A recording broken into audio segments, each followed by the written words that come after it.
सिद्धाणं नमो आयरिहाणं नमो वज्रायाणं नमो लोमे सवसागुणम्।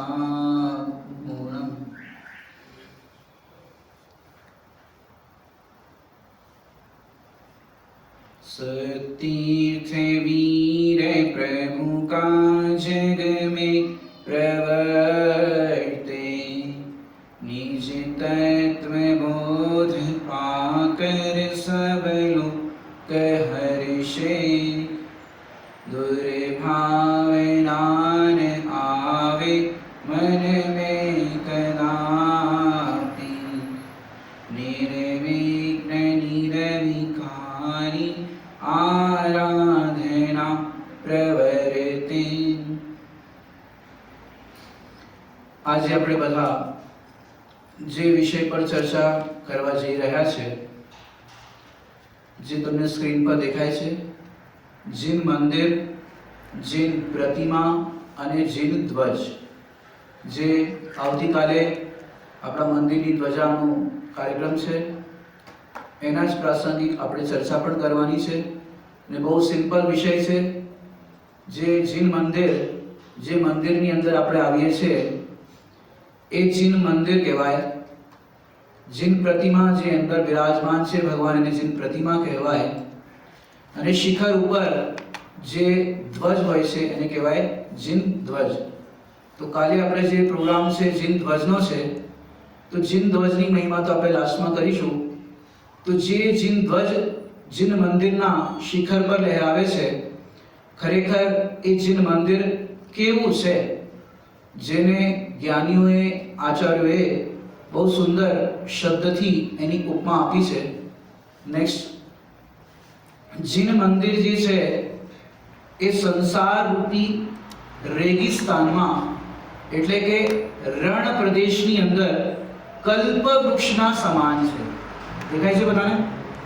जिन मंदिर संसार रूपी रेगिस्तान में कल्प वृक्ष के समान है। एक बाजू तुमने चार गति बताई है, चार गति ने આપણે શું કહીએ? સંસાર છે। એ સંસારનો એટલે સંસાર એટલે સંસરણમ ઇતિ સંસાર। તો મોહ રાગ દ્વેષના પરિણામોથી જે આપણો ભાવ સંસાર છે, તો એના ફળની અંદર આ ચાર ગતિ રૂપ સંસારની પ્રાપ્તિ થાય છે। આ સંસારની અંદર જે રેગિસ્તાનમાં, ડેઝર્ટની અંદર જેમ કોઈને કલ્પવૃક્ષ મળી જાય, કલ્પવૃક્ષ ખબર પડે કે કલ્પવૃક્ષની સામે આપણે જે માંગીએ એ મળે, જે ચિંતન કરીએ એ વસ્તુ મળે। તો એવી રીતે આપણને આ સંસાર રૂપી રેગિસ્તાનની અંદર મંદિર જે છે, જીન મંદિર છે, એ કલ્પવૃક્ષ સમાન છે। જીન મંદિર માટે તો કેટલી કેટલી મહિમા આચાર્યોએ, જ્ઞાનીઓએ કરી છે, એની આપણે ચર્ચા કરીએ। કે જેમ કોઈ વ્યક્તિને જીન મંદિર જવાનો ભાવ આવે, અવાજ બરાબર આવે છે પાછળ બધાને? ઓકે, હા, જીન મંદિર જવાનો ભાવ આવે તો એ ખરેખર જીન મંદિર છે શું, એની મહિમા આપણને કઈ રીતે આવે? કારણ કે હમણાં રિસેન્ટલી પંચકલ્યાણ જબલપુરની અંદર થયું, ત્યાં ડોક્ટર મનીષજી શાસ્ત્રી મેરઠ, એમને જીન બિંબ ઉપર બહુ સરસ ખુલાસા કર્યા છે। તો જે લોકોએ સાંભળ્યું હોય એ લોકોને તો ધન્યવાદ છે, પણ બધા લોકોએ તો સાંભળ્યું ના હોય અને આપણો ટોપિક પણ એ છે, તો એમને પણ ઘણા સારા પોઈન્ટ પર ડિસ્કશન ત્યાં કર્યું હતું। તો હું એ પોઈન્ટને પણ તમારી સાથે રજૂ કરીશ કે જે ઉત્સાહ આપણને સ્વાધ્યાય કરવાની અંદર આવે છે, એટલો ઉત્સાહ આપણને જીનેન્દ્ર ભગવાનના દર્શન પ્રત્યે નથી આવતો। આતિશભાઈ, એટલો ઉત્સાહ આપણને જીનેન્દ્ર ભગવાનની પ્રતિમાના દર્શન કરવા પ્રત્યે આવતો નથી। બે એમને રેશો અને બે ટાઈપ બતાવી। એક જીન મંદિર તો એવું છે કે જ્યાં પ્રતિદિન ભગવાનના દર્શન, પૂજન કરવા માટે, પ્રક્ષાર કરવા માટે ખૂબ ભીડ હોય છે। બરાબર, ધ્યાનથી સાંભળજો, આપણા માટે બહુ ઇમ્પોર્ટન્ટ વિષય છે કે જીન મંદિરમાં ભગવાનના દર્શન કરવા માટે, પ્રક્ષાર કરવા માટે તો એક સ્થાન એવું છે જ્યાં બહુ જ ભીડ હોય છે। સવારે સવારે બધા અભિષેક કરવા માટે ધોતી દુપટ્ટા પહેરીને એકદમ તૈયાર હોય છે, પરંતુ ત્યાં અનેક પ્રકારની વિકૃતિ પણ જોવામાં આવે છે। ત્યાં શાંતિધારા ઇત્યાદિ બધું ચાલતું હોય છે, પરંતુ એટલી ભીડ સવારે જીન મંદિરમાં જોવા મળે છે તો પોઝિટિવ આપણે વેથી જોઈએ કે બધા સવારના મંદિરમાં પ્રસાદ પૂજનમાં આવે છે, એ વાત તો આપણને ગમે છે. બીજું એક સ્થાન એવું છે જેની કેટેગરીમાં આપણે આવીએ છીએ કે સ્વાધ્યાયની અંદર તો 100 200 500 માણસ જોવા મળશે, પણ ભગવાનના પ્રસાદની અંદર કેટલા જણા હોય છે? પૂજામાં કેટલા જણ હોય છે? આજે આપણે એનું મહત્વ સમજવાનું છે. એટલે ટોપિક છે તો આપણે ટોપિક પર ચર્ચા કરીએ છીએ કે પ્રસાદ પૂજનની આપણને એટલી મહિમા નથી આવતી કે ખરેખર જે પ્રસાદ પૂજન છે એ પ્રસાદ પૂજનની અંદર શું મહત્વ છે એ સ્થાનનું આપણે જોઈએ છે. કારણ કે જીનબિંબની ચર્ચા તો ભાગ્યે જ ક્યારેક પ્રાસંગિક વિષય આવે ને, ગ્રંથ આપણે કોઈ વાંચતા હોય એમાં જીનબિંબની વાત આવી હોય ત્યારે આપણે એની ચર્ચા કરીએ છીએ. પરંતુ ખરેખર જોઈએ તો જીનવાણી માટે તો પ્રતિદિન આપણે સ્વાધ્યાય કરીએ છીએ 365 દિવસ. એની અંદર શ્રુત પંચમી પર્વ આવે છે, તો શ્રુત પંચમીના દિવસે જીનવાણીની મહિમા ને બધું ચાલે છે, બરાબર ને? શ્રુત પંચમી પર્વ. પરંતુ જીનબિંબની મહિમા ક્યારે ચાલે છે? ક્યારે ચાલે છે? નથી ચાલતી. પંચ કલ્યાણકની અંદર જે જીનબિંબ પંચ કલ્યાણક પ્રતિષ્ઠા મહોત્સવ હોય છે એની અંદર ચાલે છે. એના અંદર બહુ સુંદર એક આપણે અર્ઘ પણ આદરણીય બાલ બ્રહ્મચારી રવિન્દ્રજીએ લખ્યું છે. એનો ભાવ સમજશો તો તમને પરમાર્થ અને વ્યવહાર બંનેની સિદ્ધિ થશે. जिस प्रकार पाषाण खंड में शिल्पी बिंब प्रगटाता है, मंत्र विधि से होए प्रतिष्ठा, त्रिजग पूज्य बन जाता है. ખબર પડી? જેવી રીતે શિલ્પી હોય, શિલ્પકાર હોય, જે પથ્થરની અંદર પ્રતિમા બનાવે છે અને એના પછી મંત્રો દ્વારા पंच कल्याणक प्रतिष्ठा महोत्सव में मंत्रों द्वारा मंत्र विधि से होए प्रतिष्ठा त्रिजग पूज्य बन जाता है. આગળની લાઈન હવે પરમાર્થની. उस प्रकार मैं निज ज्ञायक में ज्ञायक का प्रतिबिंब धरूं, रत्नत्रय से होए प्रतिष्ठा, त्रिजग पूज्य पद प्राप्त करूं. ખબર પડી કે ના પડી? જેવી રીતે પાષાણની પ્રતિમામાં મંત્ર વિધિથી પ્રતિષ્ઠા થાય તો એ ત્રણ લોકના નાથ પૂજ્ય થઈ જાય, એવી રીતે આ જ્ઞાયક ભગવાન આત્માની અંદર રત્નત્રયથી પ્રતિષ્ઠા થાય. રત્નત્રય એટલે સમ્યક દર્શન, સમ્યક જ્ઞાન ને સમ્યક ચારિત્ર. એનાથી પ્રતિષ્ઠા થાય તો હું પણ શું થઈ જાઉં? ત્રિજગે પૂજ્ય થઈ જાઉં. કે ત્રિજગ પૂજ્યની તો વાત આપણે કરીશું અને રોજ કરીએ પણ છે. એક કેટેગરી બતાવી કે મંદિરમાં બહુ ભીડ હોય, એક કેટેગરી બતાવી કે સ્વાધ્યાયમાં બહુ ભીડ હોય. સ્વાધ્યાયમાં બધા જ્યાંથી પૂજ્ય ગુરુદેવશ્રીનો ઉદ્ભવ થયો ત્યારથી બધા સ્વાધ્યાય પ્રત્યે જોડાયા, પ્રતિદિન સ્વાધ્યાય પ્રત્યે રસ લીધો. પરંતુ જે આ જીનબિંબના દર્શન, પ્રક્ષાલ અને પૂજન એ શું વસ્તુ છે, એની શું મહિમા છે, એ કવિઓ દ્વારા તમે પૂજનમાં ભક્તિ સાહિત્યની અંદર પણ તમે જોઈ શકો છો. વિનય પાઠ બધાને ખબર છે? વિનય પાઠ જે જૂનો થોડોક લાંબો છે, 2 પેજનો, એમાં આવે છે तुम बिन में व्याकुल भयो जैसे जल बिन मीन. मीन એટલે માછલી. જેમ માછલીને પાણીની બહાર કાઢીએ તો શું થાય? તડપે. જેવું તરત કાઢીએ તો તેવું તડપે. અગર કોઈએ આવી રીતે તડપતા જોઈ હોય તો એને આનો ભાવ ખ્યાલમાં આવે, પણ ના જોઈ હોય તો અહીંયા જેમ ભક્ત છે, तुम बिन मैं व्याकुल भयो जैसे जल बिन मीन, કે હે ભગવાન તમારા વિના હું વ્યાકુલ થઈ ગયો. જ્યાં સુધી સવારના ઉઠીને તમારા દર્શન ના થાય ત્યાં સુધી મારું મન વ્યાકુલ રહે છે કે ક્યારે પ્રભુ તમારા દર્શન થાય. અને એવો ભાવ ભક્તનો હોય છે જીનબિંબ પ્રત્યે.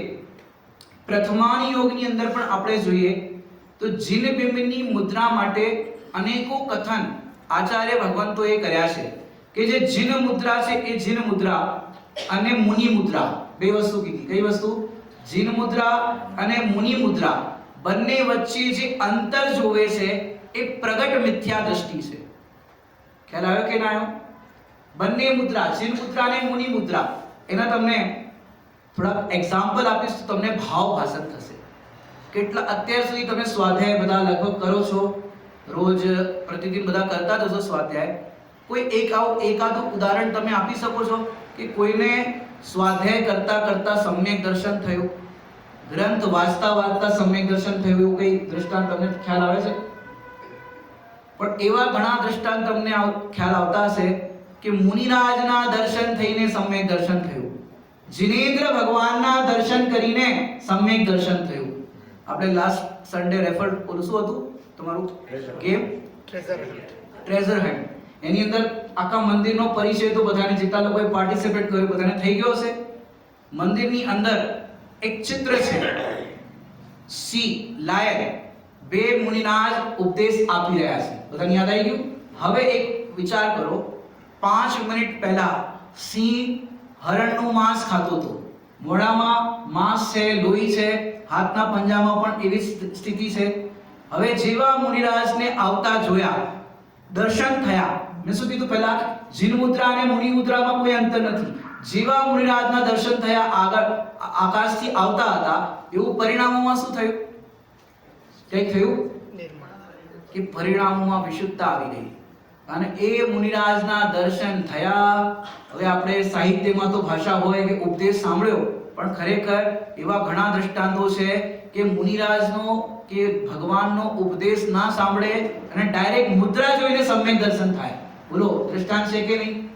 કે એ સિંહના જીવને જોયું કે આ કોણ આવી રહ્યા છે, હું જંગલનો રાજા, બધા મારાથી ડરે, અને આ મુનિરાજ તો શબ્દ આપણે કહીએ છીએ, પણ આ કોણ આવી રહ્યું છે કે જે નિર્ભય છે? અને એમની મુદ્રા જોઈને મહાવીર ભગવાનના જીવને શું થઈ ગયું? સમ્યક દર્શન. કે આ સમ્યક દર્શન થઈ ગયું. અને ઉત્તર પુરાણ નામના ગ્રંથમાં તો લખ્યું, જે 24 તીર્થંકરનું વર્ણન છે, ત્યાં ગુણભદ્રા આચાર્યદેવ તો એવું કહે છે કે જો પ્રકૃતિમાં વ્યવસ્થા હોય કે તિર્યંચ ગતિનો જીવ મોક્ષ જઈ શકે તો એ સિંહનો જીવ પુરુષાર્થ કરીને એ જ ભવે મોક્ષ જવો, કારણ કે એટલા પરિણામ વિશુદ્ધ થયા હતા અને એની અંદર સમ્યક દર્શન એને પાલન અને સમ્યક દર્શનની પ્રાપ્તિ કરી. બીજા આપણે પારસનાથ ભગવાન પાસે જઈએ. પારસનાથ ભગવાનના પૂર્વ ભાવની અંદર શું હતા? એનીબડી? હાથી હતા. પારસનાથ ભગવાનનો જીવ હાથી હતો. હવે હાથી ગાંડો થઈ ગયો, પાગલ થઈ ગયો. આપણે કઈ પંચકલ્યાણકમાં હાથી પાગલ થયો તો કોને યાદ છે? હિંમતનગરની અંદર, હિંમતનગર નામ સાંભળ્યું છે બધું? એ નગરમાં જ્યારે પંચકલ્યાણક હતું મહાવીર નગરનું, ત્યારે હાથી પાગલ થઈ ગયો હતો. આ જે હાથીનો જીવ પારસનાથ ભગવાનનો જીવ છે, સમ્મેત શિખરજીના જંગલમાં હતો અને ત્યાં હાથી પાગલ થઈ ગયો અને બધા જેટલી બી પબ્લિક હતી બધી ભાગવા લાગી. શું કરે? અને આખા ઝાડ પણ તોડવા લાગ્યો, હાથી પાગલ થઈ ગયો. પણ જેવું અરવિંદ મુનિરાજના દર્શન થયા, હવે તો ઉપદેશ નથી, ખાલી દર્શન થયા, આ દર્શનની મહિમા બતાવું છું. અરવિંદ મુનિરાજના દર્શન થયા, એમને જોઈને શેના દર્શન થયા? આત્માના દર્શન થયા. આ પારસનાથ ભગવાનના જીવની વાત ચાલે છે. આત્માના દર્શન થયા. એટલું જ નહીં, પંચમ ગુણસ્થાન થઈ ગયું. પાંચમું ગુણસ્થાન ખબર પડે ને, અનુવ્રતિ થઈ ગયો હાથી. એવું શું જોયું હશે એને? હાથી એવું કઈ જોયું હશે કે મુનિરાજના દર્શન થયા, ઓહો, પરિણામ શાંત થઈ ગયા અને શાંત સ્વરૂપ આત્માના દર્શન થઈ ગયા. અને પછી 5 અણુવ્રત કેવું પાલન કરે? ભૂધરદાસજીએ લખ્યું છે એના માટે, હાથી માટે, કે હાથી જે છે એ હાથી જંગલની અંદર જેવું સમ્યક દર્શન ને પંચમ ગુણસ્થાન થયું ને, હવે એને કોઈ શાસ્ત્ર વાંચ્યું તો શ્રાવકાચાર, કે શ્રાવકના કયા આચાર પાલન કરવાના, કેવી રીતે ખાવું, બેસવું, ઉઠવું, પાણી ગળવું, એવું સાંભળ્યું હતું? પણ અંતરંગ પરિણતિ નિર્મલ થઈ અને હાથી શું કરે? સુખી ત્રણે પલ્લવ ભક્ષે પરિમાર્જિત માર્ગે હું ગચ્છે નિજ શીલે ભાવે નહીં ખોવે હથની સમે ભૂલે ન જોવે પરમેષ્ટિ પદ કો ધ્યાવે ગજ ऐसे ही काल गवावे. હવે આ જો ધી બેસ્ટ ઉદાહરણ તમને આપું છું, એ બી તીર્થંકર વાળા, કે જેવું એને પંચમ ગુણસ્થાન થયું ને તો સુખે ત્રણ પલ્લવ ભક્ષે, સૂકા પત્તા ખાતો હતો, ગ્રીનરી પત્તા ને બધું નહીં, સૂકા પત્તા ખાતો હતો. અને જે પગદંડી વાળો માર્ગ હોય ને, પગદંડી ખાવ પડે ને, જ્યાં પહેલા બધાએ ગમન કર્યું હોય ત્યાં એ ગમન કરે. પાણી પણ સૂરજની કિરણો પડી હોય એ તલાવનું પાણી પીવે, યા તો વોટરફોલનું પાણી જે હોય એ ઝરણાવાળું પાણી છે એ પ્રાસુક કહેવાય, એ તિર્યંચ ગતિ માટે એ પાણી પીવે. અને બ્રહ્મચર્યનું પ્રગટ થતા ભૂલથી પણ હાથની સામે નથી જોતો. બોલો આવો એને બ્રહ્મચર્યનો કોઈ ઉપદેશ આપ્યો છે હાથીને? કે આ છે જીન મુદ્રાનો, મુનિ મુદ્રાને ખાલી જોઈને એ જેવા છે એવો હું છું એવું જોઈને સમ્યક દર્શન થતા આવી પરિણતિ થઈ ગઈ. અને પરમેષ્ટિ પદ કો ધ્યાવે ગજ એસે ही કાલ ગવાવે, કે એ રીતે પંચ પરમેષ્ટિનું સ્મરણ કરીને એ પોતાનો સમય વ્યતીત કરે છે. આ તો તમને એવું લાગશે કે પંડિતજી આ તો પ્રથમાન યોગની વાત કરો છો. ભક્તિ સાહિત્યમાં પણ જો માનતુંગ સ્વામી, આચાર્ય માનતુંગ સ્વામી શું લખ્યું છે એમને? હા વાત ધીમો આવે છે, ખકડીને બોલો. ભક્તામર સ્તોત્ર. તો ભક્તામર સ્તોત્રની અંદર પણ કોની સ્તુતિ છે? આદિનાથ ભગવાનની. હવે આદિનાથ ભગવાનની સ્તુતિ કરતી વખતે કહે છે પ્રભુ તમે નાગ દમણી છો. શું છો? નાગ દમણી. નાગ દમણી. ગુરુદેવજીના પ્રવચનમાં ઘણીવાર આવે છે નાગ દમણી, કે જેમ સાપ અને નોળિયો બંનેની લડાઈ થાય. લડાઈ તો લડાઈ થાય ને તો સાપ અને નોળિયો એમને એમ નોળિયો ના લડે, જ્યાં આજુબાજુમાં નાગ દમણી હોય ને ત્યાં જ લડે. હવે જો સાપ છે ખતરનાક, ઝેરીલો છે કે નહીં? સ્વભાવે ક્રોધીલો છે, બરાબર ને? હવે ખતરનાક છે, ઝેરીલો છે, સ્વભાવે ક્રોધીલો છે. ત્રણ વાત કીધી: ખતરનાક, ઝેરીલો અને ક્રોધીલો છે. આવો છે સાપ. અને આ છે કેવો છે? નોળિયો. સ્વભાવે શર્મિલો છે. નોળિયો સ્વભાવે શર્મિલો છે, પરંતુ જ્યારે લડાઈ થાય તો હવે સાપ છે એ બાઇટ કરે નોળિયાને, તો એના ઝેરને ઉતારવા માટે તો નાગદમણી છે. શું છે? નાગદમણી છે. પરંતુ નોળિયો બાઇટ કરે તો સાપ પાસે શું છે? કઈ છે? નથી. હવે આની અંદર માનતુંગ સ્વામી શું કહેવા માંગે છે કે પ્રભુ તમે તો નાગદમણી છો. આખા દિવસની અંદર દુકાન, ધંધા, વ્યાપાર, પાંચ ઇન્દ્રિયના વિષય કશાયનું ઝેર ચડાઈને અમે આવીએ છીએ, અને જેવું પ્રભુ તમારી પાસે આવીએ છે તો શું થાય છે? બધું ઝેર ઉતરી જાય છે. બધો માન કસાયનો નશો ઉતરી જાય છે. કે પ્રભુ તમે કેવા છો? ભગવાન સામે ઊભા રહો તો કઈ રીતે દર્શન કરવા? કવિઓએ તો લખ્યું છે, પણ આપણે એ વિધિ આવડવી જોઈએ તો તમારા દર્શન સાર્થક થશે. સવારે પરમાત્મ પ્રકાશજીનો સ્વાધ્યાય ચાલી રહ્યો છે ને, એની અંદર હમણાં રિસેન્ટલી ચર્ચા આવી હતી. આ જીવે બે કામ નથી કર્યા. પહેલું કામ છે ભગવાનના દર્શન. શું છે? બોલો. અવાજ ના આવ્યો. ભગવાનના દર્શન હમણાં કરીને આયા ના કરીને આયા? અને કેવી વાત કરો છો? અભી હાલ તો દર્શન કરીને આયા. શાસ્ત્રમાં લખ્યું છે પરમાત્મ પ્રકાશજીમાં કે આ જીવે બે કામ નથી કર્યા: ભગવાનના દર્શન અને આત્માના દર્શન. બોલો લખ્યું છે કે નથી લખ્યું? તો અહીંયા કહે છે ભગવાન સામે કેવી રીતે કરો? ऐसा ही प्रभु मैं भी हूँ, यह प्रतिबिंब सुमेरा है, भली भांति मैंने पहचाना, ऐसा रूप सुमेरा है. जो तो खरा ऐसा ही प्रभु मेरा मैं भी हूँ. પ્રભુ હું તમારા જેવો જ છું, મારા અને તમારામાં કોઈ અંતર નથી. એવું એકવાર જોઈને જુઓ તો ખરા. બીજી એક સુંદર વિધિ બતાવું. ભગવાનને જોઈને અંદરમાં, કારણ કે આપણે બાળકો હોય ને, જેમ સંયમ છે, સિદ્ધિ છે, આવા બાળકો હોય એને બાલબોધની વિધિ બતાવીએ. દેવદર્શનની વિધિ મળે છે ને, દેવદર્શનની વિધિ. હવે દેવદર્શનની વિધિમાં આપણે જે બધું લખ્યું છે એ પ્રમાણે બતાવીએ. હવે આપણે બાલબોધ નથી, આપણે બાળક નથી, મોટા થઈ ગયા, તો હવે કંઈક અપડેટ થવું જોઈએ કે નહીં થવું જોઈએ આપણી ભૂમિકામાં? કે પછી બાળકોની જેમ જ 3 વખત પ્રદક્ષિણા ફરી, ઢોક દીધી, એ કર્યું? કે હવે એ તો બાળકોને મંદિર લાવવા માટે એક સીધી સરળ વિધિ બતાવી. હવે ડાયરેક્ટ ભગવાન સાથે વાત કરો. શું કરવાનું? ડાયરેક્ટ ભગવાન સાથે વાત. કારણ કે જો આપણે બુક સામે નાખીને જેમ ખોટું દ્રષ્ટાંત આપું, ખોટું દ્રષ્ટાંત આપું, સાચું આપો, ખોટું જ આપું છું. ખોટું એટલે સાચા ખોટા વાળું ખોટું નહીં, આમ થોડું નેગેટિવ. જેમ કોઈ પ્રેમી, પ્રેમી ખબર પડે? જેમ કોઈ પ્રેમી પ્રેમિકાની સામે એક ડાયરી લઈને આવ્યો હોય અને ડાયરી લઈને તું આવી લાગે છે, તું આવી લાગી છે, જો જો બોલે તો કેવું લાગે? હે કેવું લાગે? કે તું આ ડાયરીનો સહારો કેમ લે છે? તું ડાયરેક્ટ તને મારામાં કઈ ગમતું હોય તો તું ડાયરેક્ટ તારીફ કર ને, ડાયરેક્ટ પ્રશંસા કર ને, વચ્ચે ડાયરી કેમ લાવે છે? એમ તમને જો ભગવાન ગમતા હોય તો ભગવાન સામે ડાયરેક્ટ વાત કરો. ઠીક છે, જ્યાં સુધી આપણને નથી ત્યાં સુધી આમ સહારો લઈએ, ઠીક છે, જ્ઞાનીઓની વિધિ છે, જે જ્ઞાનીઓએ લખ્યું છે. હવે આપણે ડાયરેક્ટ ક્યાં સુધી એ રીતે વાત કરશું? ડાયરેક્ટ વાત કરો. यही रूप मेरा मुझे आज भाया.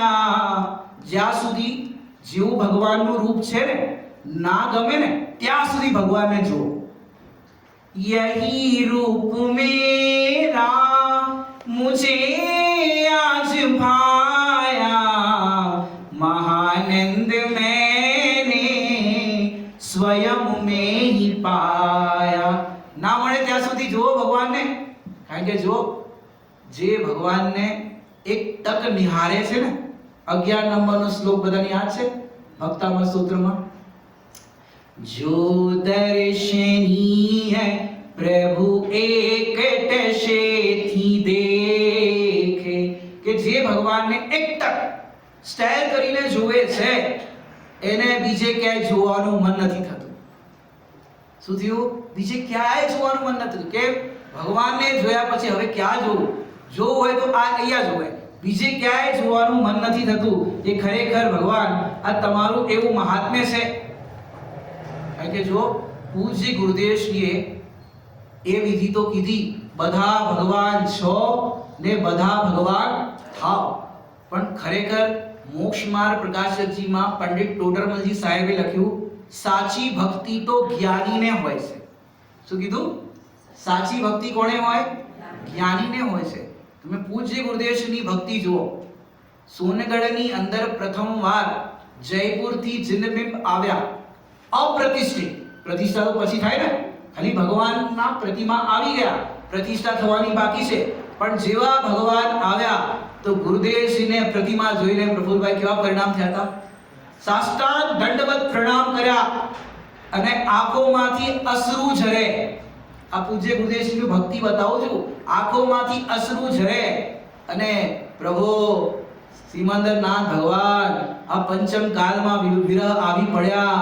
ઓહો પ્રભુ, સિમંદર પરમાત્મા વિદેશ ક્ષેત્રમાં બિરાજે છે, અત્યારે વિરહ પડી ગયો. અને જેટલા બી કારીગર વગેરે હતા ને ત્યાં કામ કરતા હોય બધા કારીગરને બોલાવો, આ જો આ છે અમારા ભગવાન, અમારા ભગવાન, અમારા ભગવાન. એટલો અહોભાવ.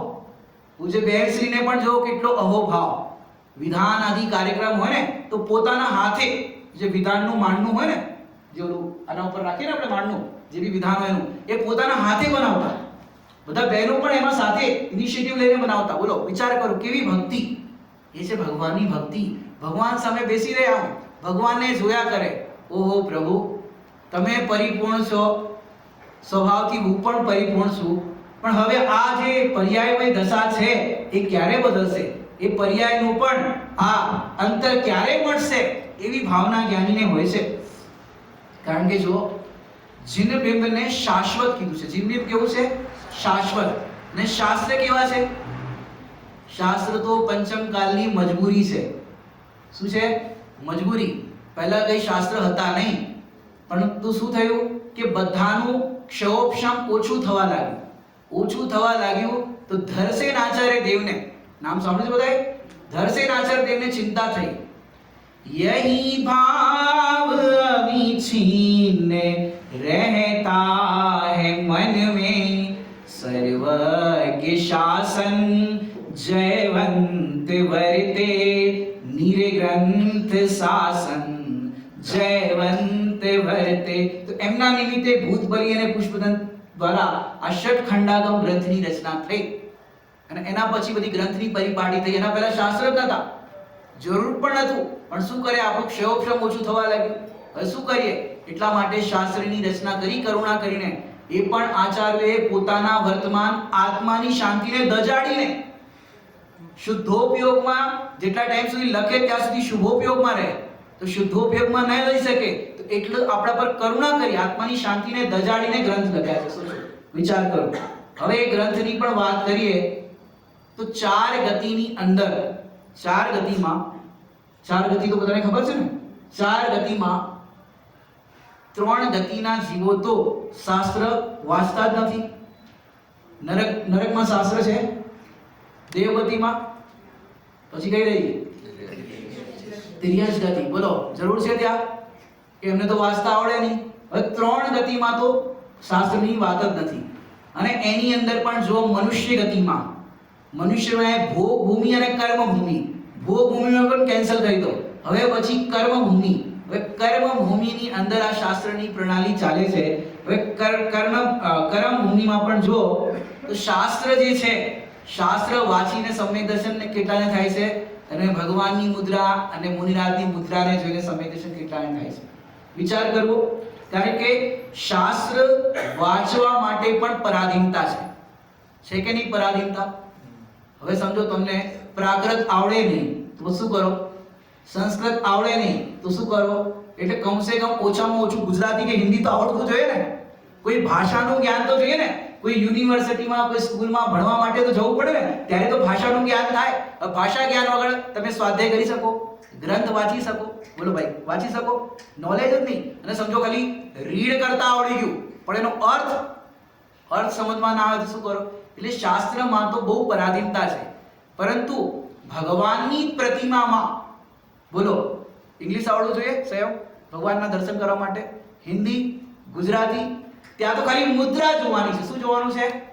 મુદ્રા. ભગવાનની મુદ્રા જોઈ અભણ વ્યક્તિ પણ જો ભગવાનની મુદ્રા જોવે ને, આહા પ્રભુ તમારી કેટલી શાંત મુદ્રા છે. અને આપણા ભગવાન પણ જે તમે જુઓ છો એ આપણા ભગવાન જગતમાં ધી બેસ્ટ. હમણાં લંડનમાં કે અમેરિકામાં થોડાક વર્ષો થઈ ગયા, બધા અલગ અલગ ધર્મની જે પ્રતિમા હોય ત્યાં બધાનું આમ કોમ્પિટિશન રાખ્યું હતું. એની અંદર બધા અલગ અલગ ભગવાન હતા. બુદ્ધ, ગૌતમ બુદ્ધ હતા, મહાવીર ભગવાન હતા, બીજા બધા અન્યત્ર દેવી દેવતાઓ પણ હતા. સિલેક્શન હતું. તો ડોક્ટર એપીજે અબ્દુલ કલામ, નામ સાંભળ્યું છે? તો અબ્દુલ કલામ એમને જજ બનાવ્યા હતા કે તમે સિલેક્ટ કરો. હવે બાકી બધી જે પ્રતિમાઓ હતી, રામ સીતાવાળી પ્રતિમા હતી, હથિયારવાળી પ્રતિમા હતી, એ બધી તો કેન્સલ થઈ ગઈ. છેલ્લે પછી ગૌતમ બુદ્ધ અને મહાવીર ભગવાન. હવે એમાંથી નિર્ણય કરવાનો હતો. ગૌતમ બુદ્ધની પ્રતિમા કેવી હોય છે? કે આ તો આશીર્વાદ આપતી છે. અને મહાવીર ભગવાનની આમ પ્રતિમા છે. તો ફર્સ્ટ પ્રાઇઝ મળ્યું મહાવીર ભગવાનની પ્રતિમાને, જૈન ધર્મ માટે. વિચાર કરો કે એ પ્રતિમા છે કંઈક ઉપદેશ આપે છે કે ભવ્ય જીવ જે છે એમની પ્રતિમાને જોઈને શું શીખે છે? એના માટે અષ્ટાનિકા પર્વનું બધાને યાદ હશે. શું છે અષ્ટાનિકા પર્વમાં? વયને નહીં કહે લખી હોત સમ્યક ધર્મ. અષ્ટાનિકા પર્વની અંદર જે ચતુર્નિકાય દેવ છે એ 8 દિવસ માટે ક્યાં જાય છે ભૈયા? નંદીશ્વર દીપમાં જાય છે. 24 કલાક પૂજા કરે વિધાઉટ બ્રેક. એવું નહીં કે સવારના ચા નાસ્તાનો વચ્ચે બ્રેક કરીએ, પછી લંચ કરીએ, પછી કરીએ. દેવોને એવું બધું જોતું નથી. કેમ? 33 સાગરની આયુ હોય ને તો 33,000 વર્ષે એ કંઠમાંથી ઓટોમેટિક અમૃત ઝરે છે. એટલે જેટલી બી આયુ હોય એ પ્રમાણે રેશિયોનું ગણી લેવાનું. એટલે ત્યાં ખાવા પીવાનું ને એ બધું કઈ ટેન્શન નથી. 24 કલાક ભગવાનની ત્યાં પ્રતિમા છે, 500 ધનુષની. હવે એવું શું હશે કે પ્રતિમાની 24 કલાક પૂજા કરતા હશે, પ્રતિમાને નિહાળતા હશે? એવું શું હશે? એ તો તમે એકવાર જોશો ને ભગવાનને આ રીતે, ત્યારે ખબર પડશે પ્રભુ કે આ પ્રભુની પ્રતિમા જે છે ખરેખર આ ચૈતન્ય ચિન્હ મુદ્રાને, ચૈતન્ય પ્રતિમાને ઓળખવા માટે પરિપૂર્ણ છે. બીજું કાંઈ નથી જોતું કે ભગવાન જેવા છે એવું હું છું. એવું અંદરમાં જ્યારે જીવને ખ્યાલ આવે કે ખરેખર કે મારું સ્વરૂપ તો આવું છે, કે એવું સ્વરૂપ જોતા જીવને, કારણ કે જો જીનવાણીમાં તો પાત્ર ભેદ થાય છે. જીનવાણીમાં શું થાય છે? પાત્ર ભેદ. પાત્ર ભેદ એટલે ભગવાનની પ્રતિમાના દર્શન માટે કોઈ પાત્ર ભેદ નથી. કારણ કે જો જીનવાણીમાં શ્રાવકાચાર અને મૂલાચાર, નામ સાંભળ્યું છે કે નથી સાંભળ્યું? શ્રાવકાચાર અને શ્રવણાચાર. શ્રાવકાચારમાં શ્રાવકની વાત હોય અને મૂલાચાર હોય કે શ્રવણાચાર હોય એમાં મુનિરાજના આચારની વાત હોય. એના અંદર તો તમને વિવિધતા જોવા મળશે. શાસ્ત્રમાં તો આ 4 અનિયો ચાર અનિયોગની વેરાયટી, વિવિધતા જોવા મળશે. ભગવાનમાં વેરાયટી છે, વિવિધતા છે. ચાહે તમે આદિનાથ ભગવાનના દર્શન કરો, પાર્શનાથના કરો કે મહાવીર ભગવાનના કરો, એમાં કોઈ વિવિધતા છે નથી. શાસ્ત્રમાં તો કેટલી મજબૂરી છે, સમજવા માટે કઠિનાઈ છે. નિશ્ચય નહીંનું કથન, વ્યવહાર નહીંનું કથન, દ્રવ્યાર્થિક નહીંનું કથન, પર્યાયાર્થિકનું કથન, નાના પ્રકારના આવા કથન હોય. ભગવાનના દર્શન માટે કઈ જરૂર છે? શાસ્ત્રમાં તો સ્યાત શબ્દ લગાડવો જરૂરી છે, પણ ભગવાનના દર્શન કરવા માટે એના માટે તમારે કંઈ પણ લગાવવાનું જરૂર નથી. કેમ? દુનિયાના મૂરખ કહેવાવાળા જે ડોંકી હોય ને, ડોંકી સૌથી આમ કહે ને ગધેડા, આમ કહે ને ગધેડા, ડોંકી કહીએ ને ડોંકી, કે મૂરખ છે એને ખબર નથી પડતી આટલી, એવા ગધેડાને પણ સમો શરણમાં જાય અને ભગવાનના દર્શન કરે તો બોલો ગધેડાને અલગથી ભણાવે? અને ગણધર દેવ ચાર જ્ઞાનના ધારી છે, એને અલગથી ભણાવે કે આમને પ્રાઇવેટ ચાર જ્ઞાનના ધણી છે, ના ગધેડા છે, એનિમલ્સ છે, એમને થોડુંક અલગ ઉપદેશ આપે કે ત્યાં બધા જીવો માટે એક જ ઉપદેશ છે. શું ઉપદેશ છે? તું પોતાને જાણ. તમારે ત્યાં એક શબ્દ મને આ વખત બહુ આમ ખબર પડી, બધા એકબીજાને મળે તો એ એક શબ્દ બોલે છે. શું બોલો છો? જય જીનેન્દ્ર, ક્યાં બોલો છો? બરાબર છો? બરાબર છો? ગયા વખતે આવ્યો તો ત્યારે મને આમ ક્લિક નતું થયું. આ વખત જેટલા બી હોય બધા શું પૂછે છે? બરાબર છો? તો મને એમાંથી થયું કે તમે બધાને તો પૂછો છો બરાબર છે, બરાબર છે, એકવાર તું પોતાને તો પૂછ બરાબર છે, બરાબર છે. તું પોતાને તો પૂછ તું બરાબર છે કે નહીં. આપણે બીજાની ખબર તો લઈએ છે, તમારી ખબર કેમ છે, બરાબર છે. તું એકવાર શાંતિથી બેસીને જો, બરાબર છે. જેમ ભગવાન બરાબર છે, પરિપૂર્ણ છે, એવો તું પણ બરાબર છે. જ્યાં સુધી બરાબર ના થાય ત્યાં સુધી શું કરવાનું છે? ભગવાનને જો બરાબર કરો. प्रभु तेरे मेरे अंतर को अविलंब निरंतर से भर दो. भगवान की पूजा करे तो केवी રીતે પૂજા કરો? तुम हो पूज्य पुजारी, मैं बस भेद करूंगा स्वाहा. अरे मैं स्वाहा नहीं करो, स्वाहा अरे मैं पावित्य स्वाहा, ये तो क्रिया ચાલતી રહેશે. પણ तुम हो पूज्य, તમે પૂજ્ય અને હું પૂજા કરો વાળો પૂજારી. तुम हो पूज्य पुजारी, मैं बस भेद करूंगा स्वाहा. बस अभेद में, अभेद आत्मा में, बस अभेद में तन्मय होना और सभी कुछ स्वाहा. બધું સ્વાહા. બસ અભેદમાં તન્મય થઈ ગયો, મારી પૂજા થઈ ગઈ. અને અભેદમાં તન્મય ના થયો તો કે છે દર્શને નથી થયા, દર્શન પણ નથી થયા.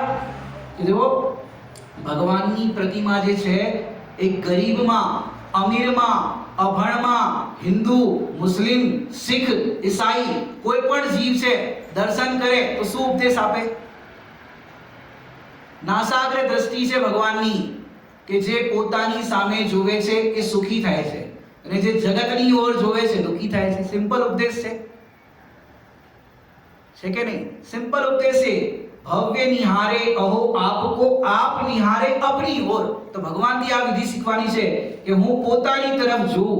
કારણ કે આપણી ભગવાનની મુદ્રા જે છે, કારણ કે બીજી બધી મુદ્રાઓમાં તો જુઓ ને, આશીર્વાદ આપે, દુઆ, બધું લૌકિકમાં ચાલતું હોય, બધું મળી જાય, દુઆ મળી જાય. પણ આપણે ત્યાં ના દુઆ ના બદુઆ, આશીર્વાદ પણ નથી આપતા, શ્રાપ પણ નથી આપતા. કે આપણી ભગવાનની જે મુદ્રા છે એ તો કહે છે કે તું તારા પરિણામનો કરતા સ્વયં છે. શુભ અશુભ કર્મ ફલ જેતે ભોગે જીવ એકહી તેતે. કે તું જ એનો કરતા છે, બીજું કોઈ નથી. કે આપણા ભગવાન જે છે એ જગતની અંદર સૌથી ધી બેસ્ટ છે અને એમની પાસે ખાલી વિધિ શીખવાની છે. નિધિ આપણી પાસે છે કે નહીં? નિધિ છે કે નહીં આત્મા? બસ એ નિધિના પ્રાપ્તિની વિધિ શીખવાની છે. એટલે આ જીન મુદ્રાનું, જીન ભીમનું બહુ જ મહત્વ છે. બ્રહ્મચારી રાયમલજી નામ સાંભળ્યું છે કોઈએ? જ્ઞાનાનંદ શ્રાવકાચાર્યજી જેમને લખ્યું છે, પંડિત ટોડરમલજીના સમકાલીન થયા હતા અને જયપુરની અંદર મોતી ડુંગરી નામની પ્લેસ પર એક બહુ મોટું ઇન્દ્રધ્વજ વિધાન થયું હતું અને પંડિત ટોડરમલજી પણ ત્યાં હાજર હતા. વિચાર કરો. એ બ્રહ્મચારી રાયમલજીએ ચર્ચા સંગ્રહ ગ્રંથમાં બહુ સુંદર વાત કરી. શું છે એ વાત સાંભળો ધ્યાનથી. કે મંદિર દર્શન કરવાનો તમને ભાવ આવ્યો, સેમ મંદિરમાં દર્શન કરવાનો તમને ભાવ આવ્યો કે હું મંદિરે જઉં, એવો દર્શન કરવાનો ભાવ આવ્યો તો તમને 100 ઉપવાસનું ફળ મળે. આ બ્રહ્મચારી રાયમલજી લખ્યું છે, પરિણામની અપેક્ષાએ વાત છે. 100 ઉપવાસનું ફળ મળે. મંદિર જવા માટે તમે ઘરેથી નીકળ્યા તો કહે છે કે તમને 1 લાખ ઉપવાસનું ફળ મળે. મંદિર તમે આવી ગયા, જિનેન્દ્ર ભગવાનની સામે ઊભા રહી ગયા તો તમને અનંત કોડા-કોડી ઉપવાસનું ફળ મળે. આવું તો એમને ચર્ચા સંગ્રહ ગ્રંથમાં લખ્યું છે કે તમે કેવી વાત કરો છો પંડિતજી, ઉપવાસનું ફળ મળે, કે આ પરિણામની વિશુદ્ધતાના રેશિયોના અપેક્ષાએ વાત કરી છે. ખ્યાલ આવે છે કે નથી આવતો? કારણ કે જેમ એક કથન તમે સાંભળ્યું છે, જેને રાત્રિ ભોજનનો ત્યાગ હોય એને 6 મહિનાના ઉપવાસનું ફળ મળે. વાત બેસે છે કે નથી બેસતી? આટલો સન્નાટો કેમ થઈ ગયો છે? કઈ કઠિન તો નથી લાગતું? એકદમ ઈઝી છે ને. કે જેમ તમે સાંજે સૂર્યાસ્ત પહેલા ભોજન કરી લીધું, સમજો 6 વાગે તમે ભોજનથી ફ્રી થઈ ગયા, હવે સમજો સાંજના 6 થી સવારના 6, 7, 8 વાગ્યા સુધી તમે ફૂડ નથી લેતા, એટલે લગભગ 12 કલાક થઈ ગયા. તો આખા વર્ષનું કેલ્ક્યુલેશન કરો તો 6 મહિનો થયો કે ન થયો? તો 6 મહિનાના ઉપવાસનું ફળ એ રેશિયોથી કે તમે રાતના ભોજન નથી કરતા. એટલે આવી રીતે સમજાવવાની એક શૈલી છે. આચાર્યોએ, જ્ઞાનીઓએ, વિદ્વાનોએ એ બધું તમને સમજાયું છે. આપણે શાસ્ત્રમાં વાંચીએ ચારો અવયવ તો ખ્યાલ આવે. બીજું ચર્ચા સંગ્રહમાં બહુ સુંદર જીન બિંબનું મહત્વ બતાવું છું તમને. જીન બિંબ, જીન પ્રતિમાનું. એના પછી આપણે જીન ધ્વજ સ્ટાર્ટ કરીએ છીએ. એમાં એમને લખ્યું પ્રભાવના માટે કે 1000 મિથ્યા દૃષ્ટિ, કેટલા ધ્યાનથી સાંભળજો, 1000 મિથ્યા દૃષ્ટિ ધર્મની પ્રભાવના કરે એના કરતા એક જૈનાભાસી મિથ્યા દૃષ્ટિ એના ઉપર ભારી છે. 1000 જૈનાભાસી મિથ્યા દૃષ્ટિ પ્રભાવના કરે અને એક અવિરત સમ્યક દૃષ્ટિ છે એની સામે. 1000 અવિરત સમ્યક દૃષ્ટિ પ્રભાવના કરે એના કરતા એક પંચમ ગુણસ્થાન વર્તીની પ્રભાવના વધારે જોરદાર હોય છે. 1000 પંચમ ગુણસ્થાન વર્તી પ્રભાવના કરે અને એક દ્રવ્યલિંગી મુનિરાજની પ્રભાવના છે. 1000 દ્રવ્યલિંગી મુનિરાજ પ્રભાવના કરે અને એક ભાવલિંગી મુનિરાજની પ્રભાવના. એની મુદ્રાની વાત કરું છું, એમનું જીવનની વાત કરું છું. 1000 ભાવલિંગી મુનિરાજ પ્રભાવના કરે અને એક કેવલી ભગવાનની પ્રભાવના છે. 1000 કેવલી ભગવાનની પ્રભાવના થાય એની સામે એક તીર્થંકર કેવલીની પ્રભાવના છે અને 1000 તીર્થંકર કેવલીની પ્રતિમા સામે જો એક જિનેન્દ્ર ભગવાનની પ્રતિમાની પ્રભાવના છે. કારણ કે તીર્થંકર ભગવાન તો એક લિમિટેડ ટાઈમ પીરિયડ માટે હોય. મહાવીર ભગવાન તો સિદ્ધ ભગવાન થઈ ગયા. હવે અત્યારે આપણે શું કરીએ કે આ પ્રતિમા છે અને એ જ્યાં સુધી પ્રતિમા છે ત્યાં સુધી ભવ્ય જીવો આવીને એમના દર્શન કરીને આત્માના દર્શન કરશે. એટલે આ એટલું જીન પ્રતિમાનું, જીન એમનું મહત્વ એટલું બતાવ્યું છે કે જગતની અંદર આ ભગવાનની પ્રતિમાનું આવું મહત્વ છે. ભવ્યજી ભગવાન સામે આવે છે તો કેવા પરિણામોથી કરે છે?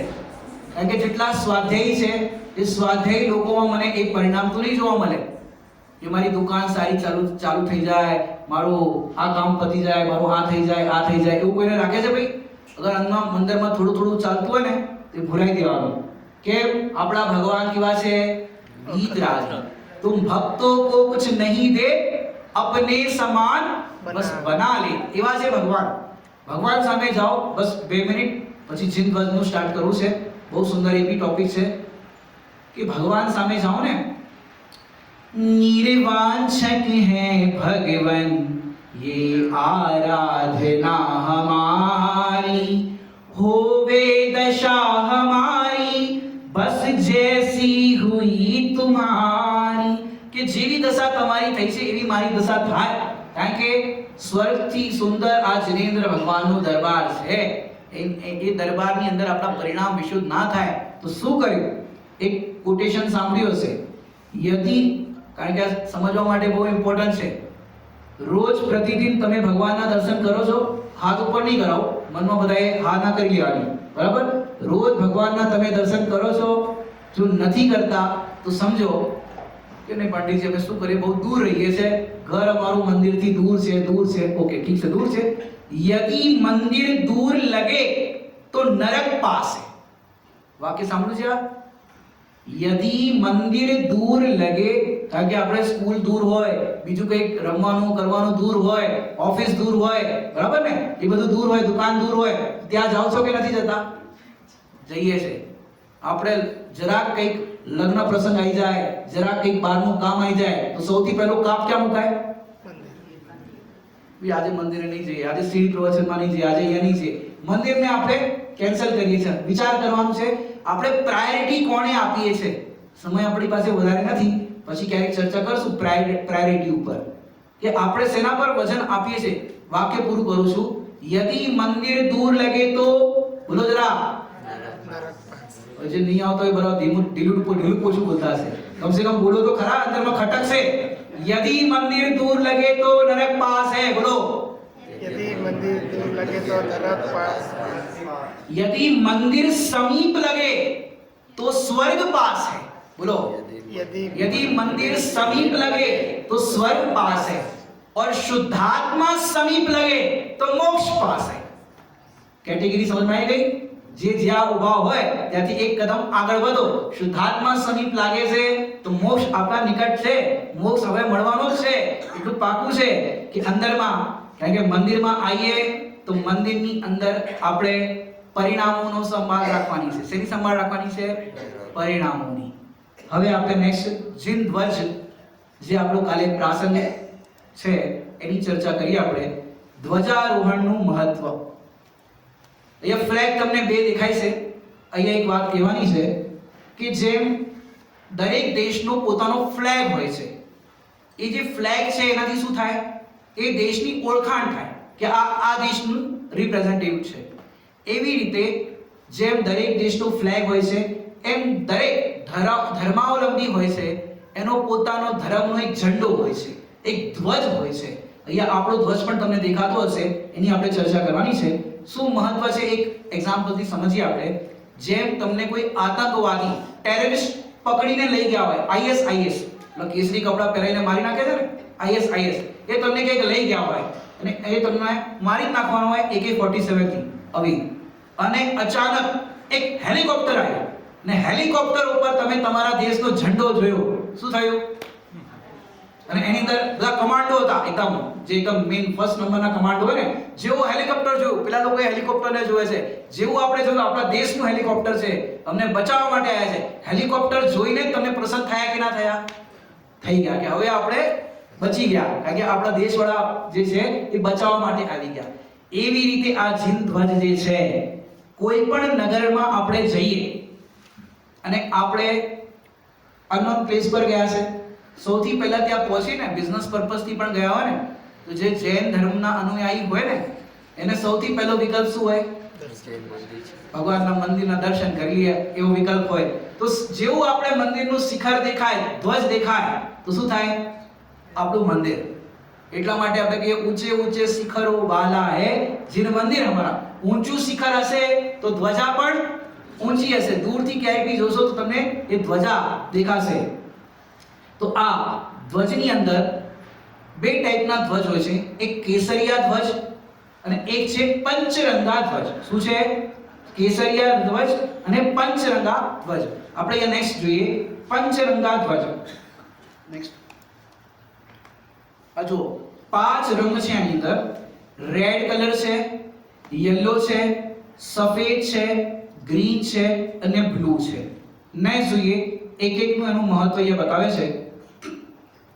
કારણ કે જૈન ધ્વજનો પ્રથમવાર ઉલ્લેખ 5મી શતાબ્દીમાં ઈસા પૂર્વની આસપાસ થયો હતો. અને જૈન ધ્વજની મહિમા તમને અલગ અલગ પ્રકારે આની અંદર બતાવવામાં આવે છે.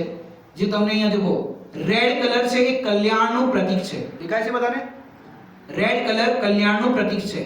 યલો કલર લાભનું પ્રતીક છે અને વ્હાઇટ કલર છે એ શાંતિનું. ક્યારે પણ રાજાનું યુદ્ધ થાય તો ક્યારેક શાંતિ વાર્તા, એક સફેદ ઝંડો લઈને આવે તો સમજી જાય ભાઈ આ શાંતિ વાર્તા કરવા માટે આવ્યો છે, તો શાંતિનું પ્રતીક. ગ્રીન કલર છે એ અભયનું પ્રતીક, કે કોઈ ભયભીત ના થાવ એનું પ્રતીક છે. અને બ્લુ કલર છે એ વિજયનું પ્રતીક છે. આવી રીતે અલગ અલગ કલર કંઈક ને કંઈક સૂચવે છે, એ વાત અહીંયા કરી બીજો આ પંચરંગાનો અર્થ થાય છે પાંચ પરમેષ્ઠીનું પ્રતીક છે. શેનું પ્રતીક છે? પહેલું તો તમને આ અલગ અલગ કલરની અપેક્ષાએ વાત કરી. પછી આ પંચરંગા ધ્વજ છે એ પાંચ પરમેષ્ઠીનું પ્રતીક છે. નેક્સ્ટ રેડ કલર જો અરંગ ભગવાન, યેલો કલર સિદ્ધ ભગવાન, સફેદ આચાર્ય, ગ્રીન ઉપાધ્યાય અને બ્લુ સાધુ પરમેષ્ઠીનું પ્રતીક છે. આ રીતે પાંચ પરમેષ્ઠીનું પણ પ્રતીક કહ્યું. નેક્સ્ટ આ ધ્વજમાં પાંચ કલર છે એ પાંચ અણુવ્રતનું પણ પ્રતીક છે. પહેલો રેડ સત્યાણુ વ્રત, યેલો અચોર્યાણુ વ્રત, વ્હાઇટ અહિંસાનું પ્રતીક, ગ્રીન બ્રહ્મચર્યનું અને જે બ્લુ છે એ અપરિગ્રહનું પ્રતીક છે. સાથે સાથે એક વાત આની સાથે કહું, લેશિયાની અપેક્ષાએ પણ જોઈએ. લાસ્ટ ટાઈમ આપણે જ્યારે મળ્યા હતા ત્યારે 6 લેશિયાની ચર્ચા કરી હતી. કોને યાદ છે? ના, આજે ગુરુદેવજીના પ્રવચનમાં પણ લેશિયાની વાત આવી હતી. તો લેશિયા કોને કલર યાદ છે? શુક્લ લેશિયાનો કલર બતાવો. સફેદ. Very good. તો ये जो લેશિયા છે તો સફેદ કલર છે એ શુક્લ લેશિયાનું પ્રતીક છે. વાદળી કલર છે, બ્લુ કલર છે એ નીલ લેશિયાનું પ્રતીક છે. પીળો કલર છે એ પીત લેશિયાનું પ્રતીક છે. અને આ અલગ અલગ પ્રકારે આની મીમાંસા કરવામાં આવે છે. એ આ જે ધ્વજ છે એ સદા ઉન્નત રહે, આકાશની અંદર આમ લહેરાતો રહે અને એ આપણને ધ્વજ શું પ્રેરણા આપે છે? કાલે ધ્વજારોહણ કરીએ ને ત્યારે જ્યારે ધ્વજ લહેરાય ને આમ ત્યારે એ પરિણામ કરવા ભગવાન આ તમારો જીનસાંસનનો જે ધ્વજ છે જે આવી રીતે ઉપર ઉપર જઈને લહેરાવે છે, આવી રીતે આમ લહેરાઈ રહ્યો છે, એમ પ્રભુ મારા પરિણામ પણ આવી રીતે ઉપર ઉપર ચડતા જાય અને ઉપર ઉપર ચડતા જાય અને જીનસાસનની ધ્વજા ફહેરાવતા જાય. એવા પરિણામ આપણા થવા જોઈએ ધ્વજારોહણની અંદર. હવે આ થઈ 5 કલરની વાત. જેમ ઇન્ડિયન ફ્લેગમાં તમને જોયું હશે 3 કલર છે ઇન્ડિયન ફ્લેગમાં. કયો કયો? ઓરેન્જ, સફેદ, ગ્રીન અને વચ્ચે એક ગોળ રાઉન્ડ છે. ગોળ એક રાઉન્ડ હોય છે, બરાબર? અશોક ચક્ર, એની અંદર 24 આવી રીતે આમ લાઇન્સ હોય છે. એ 24 લાઇન્સ પણ શેની પ્રતીક છે ખબર છે? 24 તીર્થંકરનું પ્રતીક છે અશોક ચક્રની અંદર પણ. કારણ કે જૈન રાજા થયા હતા અશોક રાજા. હવે આની અંદર જુઓ જે નેક્સ્ટ હા આની અંદર જો સ્વસ્તિક બનેલો છે એ સ્વસ્તિક એ મંગલનું પ્રતીક છે. જ્યારે પણ કોઈ માંગલિક કાર્યક્રમ કરવામાં આવે તો એની અંદર આપણે શું કરીએ છીએ? સ્વસ્તિક ચિહ્ન બનાવો મારા સાથી. તો સ્વસ્તિકનું ચિહ્ન છે એ શેનું પ્રતીક છે?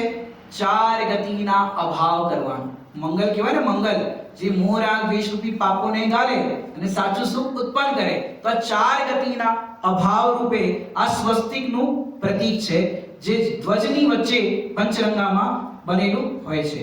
નેક્સ્ટ જે સ્વસ્તિકના ઉપર 3 ડોટ છે લખેલું આવે છે પોતાના સ્ક્રીન પર. સમ્યક દર્શન, સમ્યક જ્ઞાન અને સમ્યક ચારિત્રનું પ્રતીક છે. આ રત્નત્રયનું પ્રતીક છે.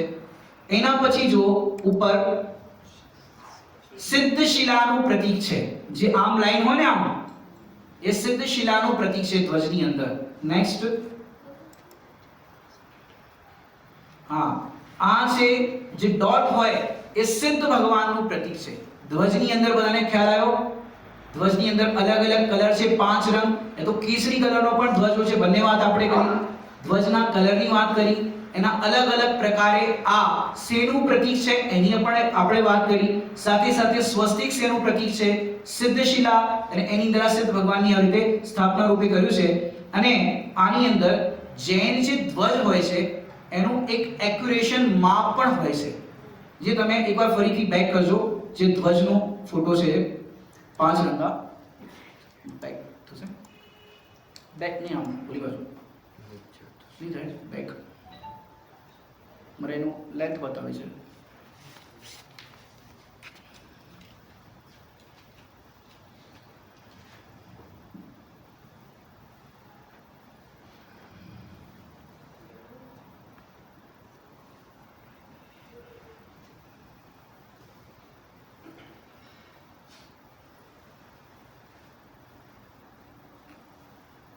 હા જો આ ચાલશે.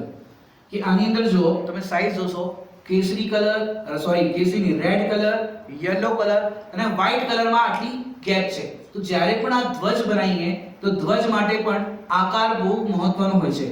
જૈન ધ્વજનું માપ કે જૈન ધ્વજનો આકાર સામાન્ય ધ્વજની જેમ રેક્ટેંગલ આકારનો હોય છે. તેની લંબાઈ અને પહોળાઈ 3:2 હોવું જોઈએ. લાલ, પીળો અને લીલો અને વાદળી પટ્ટી પહોળાઈમાં સમાન હોય છે અને જે વચ્ચેનો જે વ્હાઇટ કલર છે એની પટ્ટી પહોળાઈમાં મોટી હોય છે. જો દેખાય છે આખું એની અંદર. અને એ રીતે વચ્ચે સ્વસ્તિક અને એના ઉપર 3 રત્નત્રય અને આ રીતે સિદ્ધશિલા, એ રીતે આખો આ ધ્વજ બને છે એ આ સમજવાનું. હવે આપણે લાસ્ટમાં જઈએ.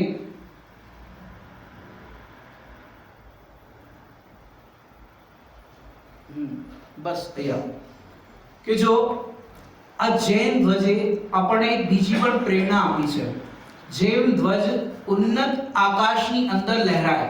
આમ ઊંચો છે ને ધ્વજ, તો એક વાત આવે છે જ્યારે સોલ્જર્સ હોય ને, સોલ્જર્સ, ડોક્ટર હુકમચંદજી વારેલજી એના માટે આ એક્ઝામ્પલ આપતા હતા પરંપરાની અપેક્ષાએ. જેમ સોલ્જર્સ હોય, દેશનો ફ્લેગ હોય એમની પાસે, જે ભારતનો ઝંડો છે, તે ભારતનો ઝંડો આમ સોલ્જર્સને ગોળી વાગે અને શું થાય, ગોળી વાગે તો સૈનિક નીચે પડે ને, તો સૈનિક નીચે પડવા ગયો અને ઝંડો એ નીચે પડે, પણ બીજા સૈનિકે આવીને શું કર્યો, ઝંડો ઉપાડી લીધો. એને ગોળી વાગી, ઝંડો નીચે પડવાનો હતો, તો શું થયું, ત્રીજો સૈનિક આવ્યો અને ઝંડો પકડી લીધો. એવી રીતે આપણે પણ અહીંયા જોવાનું છે કે જેમ આપણે અવિરલ પ્રવાહ જોઈએ, આચાર્યોની પરંપરા જોઈએ, જે મહાવીર ભગવાનની તત્વજ્ઞાનની ધારા આ 24મા તીર્થંકરના કાળમાં આપણે જીવી રહ્યા છે ને, તો એમની જે તત્વજ્ઞાનની ધારા હતી, એ ધારા એના પછી ક્રમવર્તી, જેમ સવારના નિર્વાણ થયો, કોણે થયો, મહાવીર ભગવાને, ને સાંજે શું થયું, ગૌતમ સ્વામીને કેવળ જ્ઞાન. તૈયાર બેઠા હતા. ગૌતમ સ્વામીને એક ક્વેશ્ચન ઉભો થયો, પ્રભુ હું તમારો શિષ્ય, તમે મારા ગુરુ, તમને તો કેવળ જ્ઞાનની પ્રાપ્તિ થઈ ગઈ, મને ક્યારે કેવળ જ્ઞાનની પ્રાપ્તિ થશે? પ્રશ્ન તો થાય ને. તો ભગવાનની વાણીમાં આવ્યું કે જ્યારે તું મારું શિષ્યત્વ છોડીને પોતાના આત્માનું શિષ્યત્વ અંગીકાર કરીશ ત્યારે તારું કામ થઈ જશે. બોલે બિલકુલ. અને સવારના નિર્વાણ થયું મહાવીર ભગવાનને, અને શિષ્ય કેવો જોરદાર, ધન્ય ધન્ય હે ગૌતમ ગુરુ પુરુષાર્થ તમારા, કે સાંજે કેવળ જ્ઞાન લઈ લીધું. જ્યાં ગૌતમ સ્વામીને નિર્વાણની પ્રાપ્તિ થઈ, તો ત્યાં સુધર્માચાર્ય, એમને કેવલ જ્ઞાનની પ્રાપ્તિ થઈ. સુધર્માચાર્યને નિર્વાણની પ્રાપ્તિ થઈ, તો એના પછી બીજા ક્રમવર્તી થયા, જમ્મુ સ્વામી થયા ને અંતિમ શુદ્ધ કેવલી, તો એમને થઈ. એમ કરી કરીને આગળ આ તત્વજ્ઞાનની ધારા ચાલતી આવી. હવે એ તત્વજ્ઞાનની ધારા અનેકો આચાર્ય, એ આચાર્ય પરંપરા સમજાવવા જાઉં તો 1 કલાક જોઈએ. એક આચાર્યોની પરંપરા ચાલતી ગઈ અને પછી શ્રીમદ રાજચંદ્રજી સુધી આપણે પહોંચીએ. શ્રીમદ રાજચંદ્રજીએ 1000 સમયસાર છપાઈ દીધા. કેટલા? આગાસી 1000 સમયસાર છપાયા. બધા કહે કે સાહેબ આ 1000 ગ્રંથ તમે છપાયા, કોઈ વાસ્તુ તો છે નહીં, કોઈ યાર લાઇબ્રેરીમાંથી આપણે સ્વાધ્યાય મનમાંથી કોઈ લઈ પણ ન જતું. એ ટાઈમે તો કોઈ વિદ્વાન આવે તો એકાદ ગિફ્ટ કરીને સમજો ઘણા ટાઈમમાં 50-25 ગ્રંથ વેચાયા હતા, એટલે ડિસ્ટ્રીબ્યુટ થયા હતા. ગ્રંથ વેચાયા જ નહીં. તો શ્રીમદજીએ અનાઉન્સ કર્યું કે જે દિવસે મોટો ઓર્ડર આવે ત્યારે સમજી લેવાનું કે આ સમયસારની ચર્ચા જે છે જનજનમાં થવા લાગશે. અને એનાઉન્સ પણ કર્યું હતું કે એ જે સમયસારનો ઓર્ડર આવશે એ ક્યાંથી આવશે? સૌરાષ્ટ્ર બાજુથી આવશે. અને એનો ફર્સ્ટ લેટર છે ક. આ ન્યૂઝપેપરમાં પણ છપાયું હતું. ક એટલે કાલી સાઉન્ડ. અને એક દિવસે ઓર્ડર આવ્યો, ગુરુદેવજી કે બધાના હાથમાં સમયસાર જોઈએ, અને બધાના હાથમાં સમયસાર આવ્યું, ત્યાંથી આખો ઓર્ડર આવ્યો. સોચો. અને ગુરુદેવજીના હાથમાં સમયસાર આવ્યું, શ્રીમદજીના હાથમાં સમયસાર આવ્યું, તો ખોબા ભરીને રત્ન આપી દીધા. વિચાર કરો. અને પૂજ્ય ગુરુદેવજીના હાથમાં સમયસાર આવી, શું થયું? આ તો અસહનીય થવાનું શાસ્ત્ર છે. અને ગુરુદેવજીની આ અવિરલ ધારા આપણી પાસે આવી, આપણને આ તત્વજ્ઞાન મળ્યું. હવે આપણે શ્રેણીમાં આવીએ, આપણે સાંભળીએ, તો હવે એ ધારા, એ ઝંડો નીચે ના પડે તો આપણે શું કરવાનું? કે આપણા બાળકોને, આપણી આ જે પેઢી છે એને આ તત્વજ્ઞાનની ધારા આપતા જઈએ. ખરેખર આ બહુ ઇમ્પોર્ટન્ટ છે. જો એ ઝંડો નીચે પડી ગયો પછી શું થશે કે આગળ તમારી પેઢીમાં, આગળ તમારી ફેમિલીમાં આગળ આ તત્વજ્ઞાનની ધારા નહીં ચાલે. પંચમ કાળમાં ઉતરતો કાળ છે, એમાં પાછો હુંડા અવસર્પિણી કાળ છે. જો આની અંદર બુદ્ધિપૂર્વક તત્વજ્ઞાનના સંસ્કાર નહીં નાખો તો બીજા બધા તો ઓટોમેટિકલી આવી જ જશે. એટલે આના માટે પ્રાયોરિટી કે આપણે બીજું બધું કામ પછી. ગુરુદેવજીનું યાદ કરો, સ્કૂલમાં ભણતા હતા અને ત્યાં આગળ કીધું કાનજી આ જ્યોમેટ્રી ને આવડતું નતું ને, તો પછી ઘરે માસ્ટરે કીધું કે તું પાઠશાળા જાય છે ને તો પાઠશાળા પછી પહેલા નિશાળ પછી પાઠશાળા. ગુરુદેવજી શું બોલ્યા? પહેલા પાઠશાળા પછી નિશાળ. જે પુત્રના લક્ષણ પારણામાં, કે એમનાથી આવી અવિરલ ધારા તત્વજ્ઞાનની પ્રભાવના થવાની હતી, તો એમના જીવનના અંદર કેવા આવા ઘટનાઓ બની હોય એ ખરેખર આ ઝંડો આપણે પણ નીચે પડવા નથી દેવાનો. કેમ? હવે આની અંદર બીજી એક વાત કહું કે જો આપણે સાધર્મીઓને જોડી ના શકીએ તો કમસે કમ તોડવાના. શું કીધું? સાધર્મીને જોડી ના શકીએ તો તોડવાના નહીં. તોડવાના નહીં એટલે તમારે ખબર પડે છે કે એક સાધર્મી જો આનાથી વંચિત રહી જાય, તૂટી જાય, કોઈ આપણે બોલચાલથી, આપણા વચનથી કોઈ સાધર્મી અહીંયાથી તૂટી જાય, તો એક શિખરબંધ મંદિર તોડવા બરાબર પાપ છે. કેમ? કે એક સાધર્મી તૂટે તો એક સાધર્મી ના તૂટે, એની આખી ફેમિલી તૂટે, એમની આખી આવવાવાળી પરંપરા જે છે, પેઢી છે, એ બધી તૂટે. અને એક જોડાય તો શું થાય? એની આખી ફેમિલી અને એનાથી કેટલા લોકો આવીને જોડાય. વિચાર કરો. તો આ જૈન ધર્મની પરંપરા, જૈન ભીમની પરંપરા, જૈન ધ્વજની પરંપરા જો એક તૂટ્યો તો બધા તૂટશે. એટલે બધા જીવોને આ જૈન ધ્વજ છે એ કહે છે કે તમે બધા આ ઝંડાની, ધ્વજની શરણમાં આવો, અને ધ્વજની શરણમાં આવશો તો તમને સુખ અને શાંતિ મળશે. બોલો, મળશે કે નહીં મળે? કારણ કે મંદિર એવું છે, યહાં ખુદ હી ભાવ બદલતે બહુવિધ સબ પુણ્ય સુકરતે. કે આ જૈન ધર્મની ધ્વજા છે એ ખરેખર લહેરાતી રહે. અંતિમમાં પૂજાની થાળી, આ જો પૂજાની થાળી બધાએ જોઈ છે કે નથી જોઈ? કે ડાયરેક્ટ સ્વાહા? હે? એ જો આમાં પણ બહુ રહસ્ય છે. શું રહસ્ય છે બધા જુઓ. હવે અહીંયા તો મેં બનાવીને તૈયાર કરી છે. હવે એવું એઆઈ ને આજકાલ તો બધું એવું થઈ ગયું છે, અગર એ થોડુંક કંઈક એમાં લગાવીએ તો બરાબર થઈ જાય. પણ જુઓ, પહેલા આખું દિમાગમાં ક્લિયર કરજો. આ થાળી છે, સૌથી પહેલા આમ કરીએ ને એ થઈ ગઈ સિદ્ધશિલા. બરાબર? એક ટપકું કર્યું એ આપણે ભગવાનની સ્થાપના કરી. બરાબર? એ થાળીની અંદર. હવે બરાબર, સિદ્ધશિલા એક ટપકું કર્યું, પછી સીધી લાઈન ખીંચવાની. સીધી લાઈન. બરાબર? એ સીધી લાઈન શું બતાવે છે ખબર છે? મારો સ્વભાવ સિદ્ધ ભગવાન જેવો છે. મારો સ્વભાવ આલે કેમેરામાં એકવાર શો કરી દો, એટલે શું કોઈ ઓનલાઈન જોતા હોય ને તો એમને ખ્યાલ આવે કે મારો સ્વભાવ જે છે એ કેવો છે. સીધી લીટી કરીને સિદ્ધ ભગવાનની સિદ્ધશિલા પર મારો સ્વભાવ સિદ્ધ ભગવાન જેવો છે. પછી વચ્ચે આમ આડી લાઈન કરો, પરંતુ હું આડોડાઈ કરું છું. શું કરું છું? આડોડાઈ કરું છું. ચંદ્ર આમ કર્યો, બરાબર? એકદમ ફરસી. જો સિદ્ધશિલા કરી, ટપકું મૂક્યું, સિદ્ધ ભગવાનની સ્થાપના, સીધી લીટી કરી, મારો સ્વભાવ સિદ્ધ ભગવાન જેવો છે. પછી સીધી લીટીમાં આડી લીટી કરી, પરંતુ હું આડોડાઈ કરું છું. એટલા માટે અહીં સ્વસ્તિકની 4 લાઈન ખેંચી લો.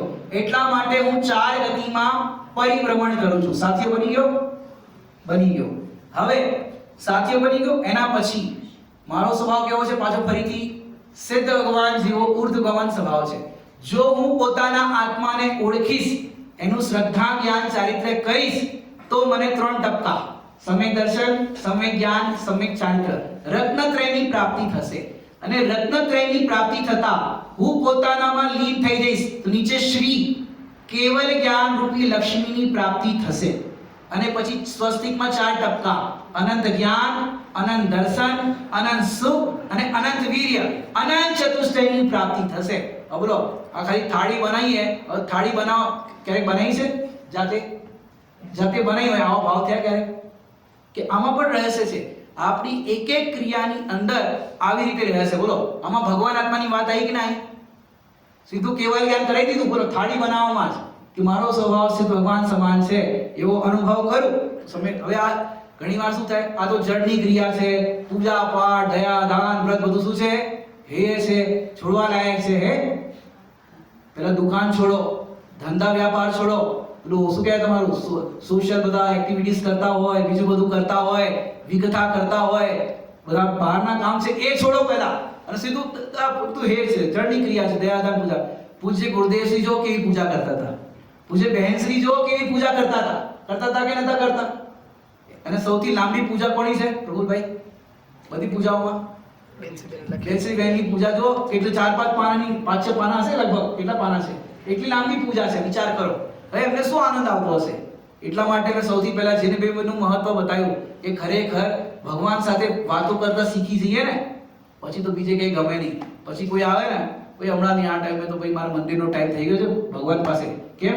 આપણે ભજનમાં પણ બોલીએ છીએ, आज सिद्धों से अपनी बात होके रहेगी, शुद्ध आत्म से मुलाकात होके रहेगी, शुरू करे आज यहाँ आत्म साधना, शुरू करे आज यहाँ आत्म साधना, चतुर्गति में हो कभी जन्म मरणना, चतुर्गति में हो कभी जन्म मरणना, जियरा हो जियरा, जियरा हो जियरा. આપણે ઘણાની એવી આદત હોય, મંદિર નજીકમાં હોય ત્યાં દર્શન પૂજા કરવા ના જાય, અને પછી દિવાળીનું વેકેશન હોય કે સમર વેકેશન હોય, અમે તો સમ્યક શિખરજી જઈએ છીએ ભગવાનનું દર્શન કરવા માટે, પૂજા કરવા માટે. ત્યાં જઈને અભિષેક કરે, મંદિર નજીક હોય ત્યાં અભિષેક ના કરે, ત્યાં પૂજા ના કરે. નહીં, ત્યાં અમે જઈને બધું કરીએ છીએ. બધા દિવસ અભિષેક કર્યો, બધા દિવસ પૂજા કરી. કે તમે જો નિયરેસ્ટ તમારા નગરમાં આ નથી કરતા અને એ કરવા માટે બીજે જાઓ છો તો એ પિકનિક જેવું છે. શું છે? પિકનિક જેવું છે કે ત્યાં તમે ગયા શું કર્યું? ત્યાં પણ તમે ભગવાન પાસે કેટલી વાર બેસ્યા અને માર્કેટમાં કેટલું ફર્યા.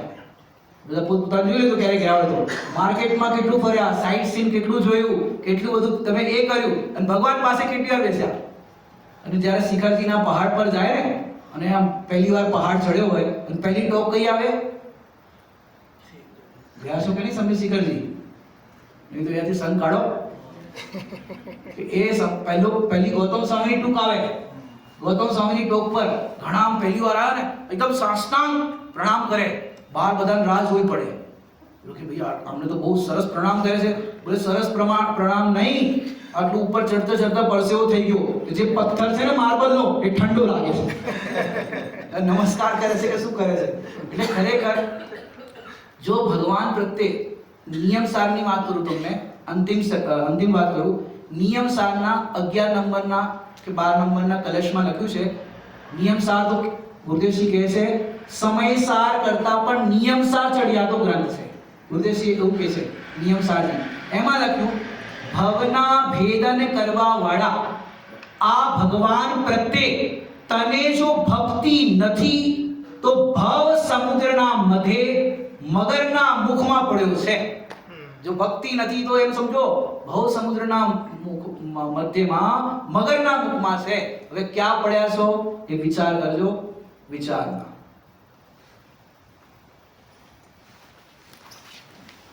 જીનવાણી સ્તુતિ.